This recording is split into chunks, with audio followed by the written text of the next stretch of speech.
Hey guys, my name's Matt. It's so good to be with you here tonight. How's your week been out of 5? Give me a 1, no good. One's fantastic, 5's like no good. 1, 5, what do we got? A few 4s, a few 1s, a few 2s, a few 3s, a few 4s, 5s. And about 100 no answers, but that's all good. I want to share on a topic that maybe we don't always talk about from up the front, and I actually probably think that a fair few of you are going through this right now, that it's really challenging, but I also think it's really practical, and I believe that God has placed a word on my heart to share with you today. I want to set the scene. It's a story about me back when I was at about year 9. I went along to one of my first youth camps. It was an incredible time. God showed up in crazy ways. It was really impactful for my faith. I had an incredible time at this camp. It was actually an Easter camp, and it was crazy. You think camps sometimes can get crazy in those classrooms. At this camp, all of the boys slept in the same room. We had this huge room. It absolutely stunk by the end of the camp, but essentially what it provided is the opportunity to put all the mattresses together and just have WrestleMania and just kill a hacky. Like, it was an incredible time. But the thing is, I don't know if you've ever had this. At that time in my life, I had this tension with this friend. Someone who had been a friend with me for a long time, but there was that tension. Just every time we were just uneasy and awkward. And there'd just been some stuff going on that myself and this person, we weren't getting along. I can't really remember all the reasons, but essentially I think I might have missed inviting him to something else, and a bit of a miscommunication there, and ended up that someone told me that they had heard from someone else that he was saying things behind my back, and someone told him that I was saying things about him, and to be honest, most of the things weren't true, but there was just that tension.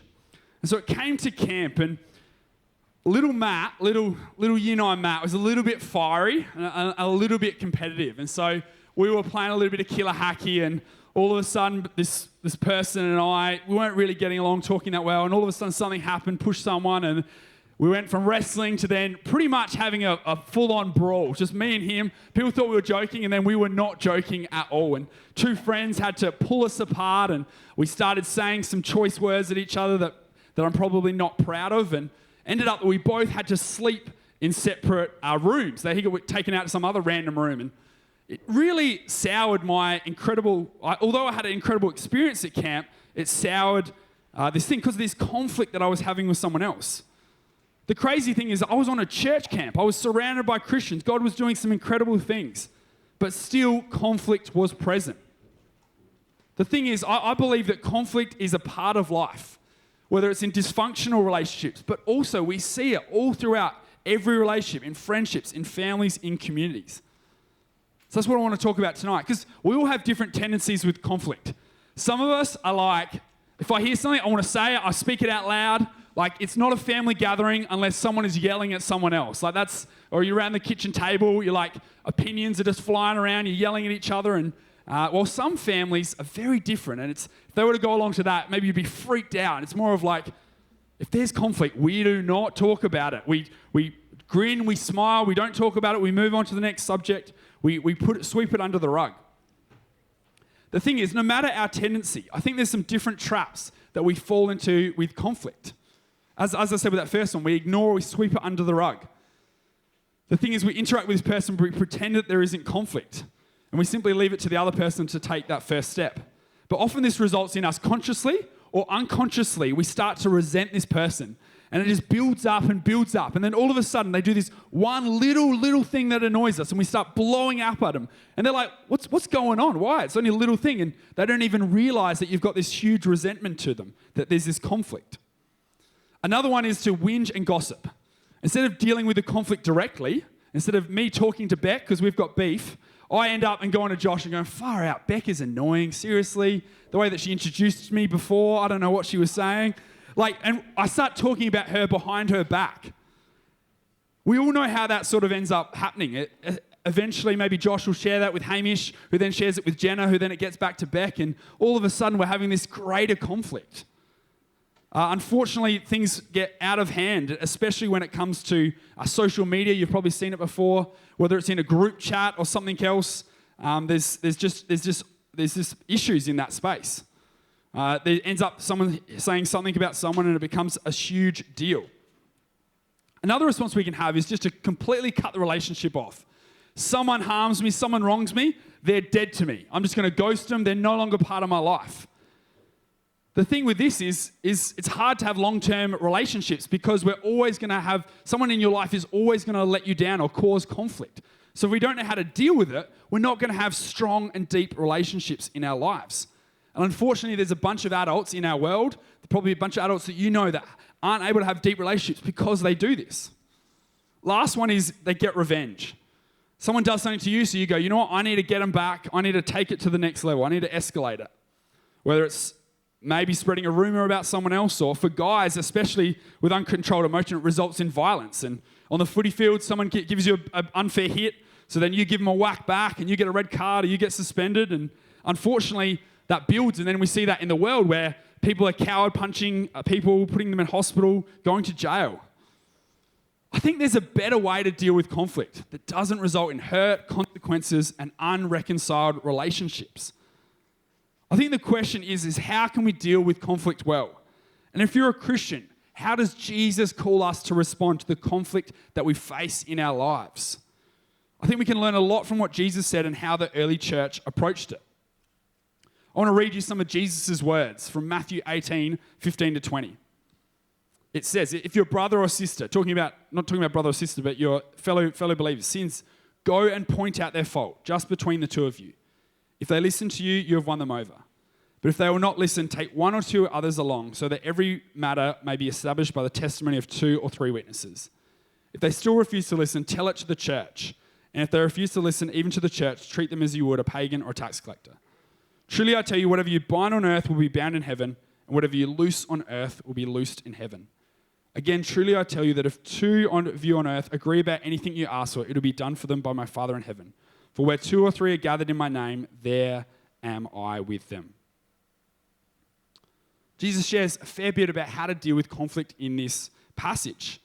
It talks about if someone sins against you, if someone causes a conflict between you, the first step is to actually sort it out between you and them without actually having to add other people to the situation. I've got 5 principles that I think this passage and what I believe Jesus talks about how to deal with conflict. And the first one is this, is if you're taking notes, is take the first step. Take the first step. Don't sweep it under the rug or avoid it. If there's both of you causing a conflict, it takes one of you to actually take the first step. When we take this first step, we actually avoid shaming the other person when we actually work it out between ourselves instead of whinging about it to other people. Causing gossip or something similar. And I want to take a real quick side note from my message because I want to put up a photo on the screen. Does anyone know what this photo is? Anyone know what that photo is? Yes. Circuit breaker, yes. Trust the engineer to know what it is. It's a circuit breaker. Essentially, a circuit breaker is an electrical safety device that automatically interrupts the flow of electricity in a circuit to prevent damage from faulty situations. Essentially, it stops uncontrolled current of a faulty equipment causing damage to equipment or causing a fire. And I want to say to you today that the world needs more gossip circuit breakers. Because so often in life, there's so much gossip that goes wrong that causes so much divide and division. I want to share something with you tonight. If you have a friend or you know someone that always gossips to you, that is a red flag for a friendship. Because if that person is gossiping to you about someone else, I can almost guarantee that they are gossiping about you to someone else. The world needs more people that are willing to go, you know what, I hear that, but I'm not going to contribute to that. I'm not going to add to that and actually pull that lever and to actually stop that to prevent damage from faulty situations. Maybe just say, hey, I hear you, but why don't we talk about something else? Or I don't really feel like talking about that person while they're not here. Maybe you can just call out, I actually feel like that might be gossip. What could it look like for us to be gossip circuit breakers? What does it look like to take the first step? I'll bring it back to that. It's communicating maybe you're saying to someone, hey, what you said actually really hurt me when you did that. Or you made that joke. Maybe you didn't realize, but I actually felt a lot of pain in that. Or maybe it's you see a message and you don't actually understand, is that actually, hurtful comments to you? Maybe it's asking questions. What did you mean by that? What if we actually gave the person a chance to explain instead of spiraling and going on to the next thing? Sometimes social media can be so bad about this in group chats or other things because you can say words and it can mean completely different things. Someone can say something and I go, that's so great, isn't it? Or if I was to go, yeah, that's great. So it's the same words, but it's a completely different meaning. Sometimes we get stuck in how we read into situations. Maybe we think that they hate us. We respond and it escalates over just a simple miscommunication. And I think it comes to our second point is to believe the best. When it comes to conflict, choose to believe the best in someone else. Especially when someone else tells you something about someone else. Actually go, you know what? I'm actually going to wait till I actually hear that from the person. Believe the best. That maybe when someone says something, don't jump to that final conclusion that they hate you or that they're doing something against you, but actually choose to believe the best. Would actually avoid so many miscommunications when it comes to conflict. Third one is to listen. If you look in that passage, Jesus 4 times talks about listening. It's required from both of the people involved. We can't resolve conflict unless we actually listen. When we actually go, yes, we want to be heard, but we also need to hear what's going on for someone else. And sometimes we need to involve another person, as the passage says, bring someone else involved, a third party, a wise person, a witness. Because sometimes it helps us, maybe it's between the three of you, work that out. But also sometimes it provides a different perspective. Because sometimes we realize that we're actually in the wrong. We don't even realize that it's our own fault. Fourth one is own your own contribution. Sometimes we look at the speck in someone else's eye instead of the plank in our own eye. In a lot of conflict, sometimes we actually contribute to it, even if it's just us responding to someone else. Maybe we need to ask the question, what part did I play in this conflict? Maybe go, yeah, but they did that. But no. What part did I play? Ignore what they did. What part did I play? Where do I need to take ownership? I want to share a wise saying that has meant so much in my life and it actually has been so freeing. And I want you to hear it tonight. In life, you can only control how you respond. You can't control how someone else responds. You can only control how you respond. You can't control how someone else responds. It's so freeing because sometimes people don't respond how we want them to, even if we respond in the right way. We can't force someone to do something, but what we can control is what we do. The thing is, sometimes there's not a resolution immediately, but that doesn't give us an excuse in how we treat that other person. We can still show love to that person even if the person refuses to listen. And sometimes when we actually control how we respond, it actually impacts how they respond. Doesn't mean they always will, but sometimes it does. Last point is that conflict is so complicated. It's so hard. The one thing we need to do is we need to actually give it to God, who's able to do so much more than what we can ever do. We need to pray about it. Matthew 18:20 says, "For 2 or 3 are gathered in my name, there I am with them." And often this is quoted as we talk about when there's 3 gathered that God hears us. But I actually think this passage is straight after this conflict. It's talking about conflict. When there's conflict, when we give this to God, when we involve other wise people, that God is actually at work. Conflict needs to be committed to God in prayer. We need to realize that God is working even in difficult situations. So there are 5 things. Take the first step, believe the best, listen, own your own contribution, and pray about it. I do need to make a caveat though. Sometimes there are situations, there are some spaces that we do need to make distance or cut ourselves on from a relationship that is not healthy, whether it's for safety or whether to protect ourselves or others, especially if there's repeated hurt. This doesn't mean that this is our default response. It can still be done in a respectful way to the other person.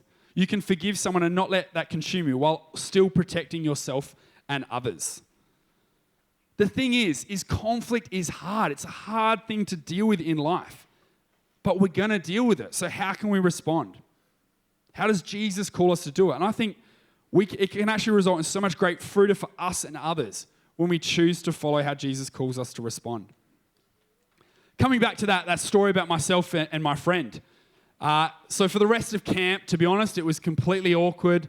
We're the same friendship group, so it was really hard. And to be honest, I was still really angry for what he did to me. And I remember venting this to Mum and going, wow, I can't believe he did this. I can't believe this happened. Like, I did nothing. And I just remember Mum going, interesting. All right, cool. And then mum said, what did I contribute to the conflict? And I was like, I did nothing. He did this, he did this, he did this. And mum's like, no, but what did you contribute to the conflict? And I remember reflecting going, yes, he did those things, but I also did some things in that space as well. I wronged him. I made some mistakes. I didn't act how Jesus calls me to act. And it took a while because, well, I don't know about you, but your mum tells you something, you don't listen to it the first time, do you? It takes a little bit of a while, and I sat with it. I think I might have prayed about it, and I really felt convicted, and I ended up reaching out to this person, and I actually controlled. I controlled how I responded, and I just sent this person a message because, to be honest, being in person was still pretty scary, especially as year 9. I had barely any social skills, but that's all good. But I just remember texting this person, going, you know what? Hey, mate, sorry what happened at camp. I'm sorry for what I did, blah, blah, blah, blah, blah. And I waited for a response. And to be honest, my response, I was really hoping that he would go, you know what? That's okay. I messed up. I also did this as well, whatever. And all the response I got was, thanks. And I was like, you know what? I was a bit frustrated at the moment, but I was like, you know what? I controlled what I controlled. I controlled how I responded. I can't control how he responded. But the funny thing was, though, it was far less awkward. It was a little bit awkward the first time I saw him again, and a little bit less awkward later on. But I don't know about you, but there's something about when I made that decision to step out, to take that initiative, that this relationship, even over time, actually ended up to be healed. And I'm actually friends with this person today. I was texting them just yesterday about how the Knicks are going to sweep his team, the Boston Celtics, in the NBA playoffs. It doesn't mean that this is always going to happen, that someone's going to respond in that, but we can choose how we respond. Because I believe that Jesus can do things in and through us in the midst of conflict. I think as Christians, we have a mandate around this. There is so much conflict, so much divide in our world. What would it look for us to get the ability to bring Jesus to the conflict we face? We have an opportunity to love people how Jesus loves them. An opportunity, what the Bible says, to love and to even pray for your enemies. Boy, that's countercultural. What would it look like for even to forgive those who mistreat you? What would it look like to bring Jesus to other situations that we face? Because I wonder, as I've been speaking right now, maybe there's a name, maybe there's a person, a situation that's really coming front of mind right now. Is there a conflict that you've been ignoring? Maybe you're brooding over, maybe you're gossiping. I wonder tonight, are you open to listening? Are you open to believing the best? Can you own what you've done and control how you respond? Look to give this to God in prayer. Realize He can do more than what we can ever imagine if we trust Him. So why don't you stand here? We're going to sing just to finish.